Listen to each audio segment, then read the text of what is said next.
racism, homophobia, rape, sexual assault, and bullying, among other issues holding hockey back from being the sport it could be.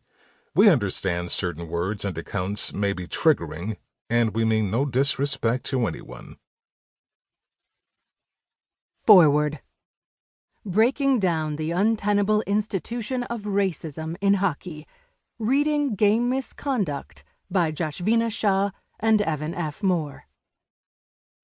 Anti-racism work shouldn't be on the backs of Black and Indigenous people of color, but oftentimes it is. In hockey, BIPOC fans, executives, players, media, and staff do the groundwork to grow the game at the grassroots level and in marginalized communities, while also asking ourselves, what's the point? We do the educating. We are the ones speaking up for ourselves and for others, even though it can feel futile to love a sport that doesn't always love you back.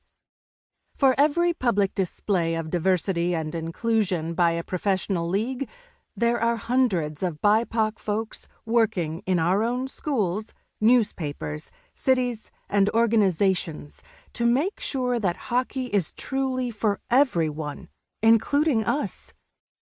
As journalists and as fans of the game, Shah and Moore have spent years using their work to bring hockey to a more equitable place.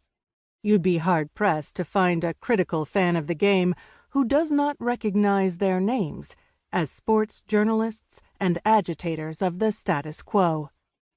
Examining race in hockey from the locker room to social media, their book, Game Misconduct, Hockey's Toxic Culture and How to Fix It, looks critically at the sport and leaves no puck unturned.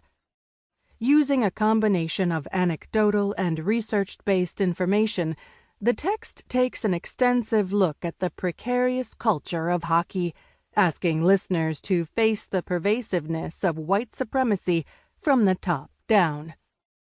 With voices like those of Dr. Courtney Cito, author of Changing on the Fly, Hockey Through the Voices of South Asian Canadians, 2020, members of the Madison Gay Hockey Association, and numerous BIPOC players, parents, and fans, Game Misconduct is more than a collection of stories about race and hockey. It is archival evidence of the character of the sport. The text illustrates the deep desire of marginalized fans to shift hockey culture to be more welcoming, more discerning, and more accountable for BIPOC and LGBTQ+ folks involved in all aspects of the sport. For those of us who are non-white, non-cis, non-male, or any combination of those identities, we do not always have a safe entry point to the game of hockey, whether it is to play, to watch, to coach, or to work in and around the sport. There is little representation, whether it is behind the bench, in the stands, or at the front office. Game Misconduct addresses the need to create space in hockey for the non-traditional market, code for non-white, non-cis, non-male, and reminds listeners that equity for all is more important than the feelings of those who uphold systemic racism in sports. In 2020, the murders of Breonna Taylor, George Floyd, and Ahmaud Arbery, the shooting of Jacob Blake, and the public reaction of athletes on the subject of police brutality pushed professional sports, including hockey, to acknowledge that the phrase "Black Lives Matter" is not meant as a divisive statement, but a plea for safety and accountability.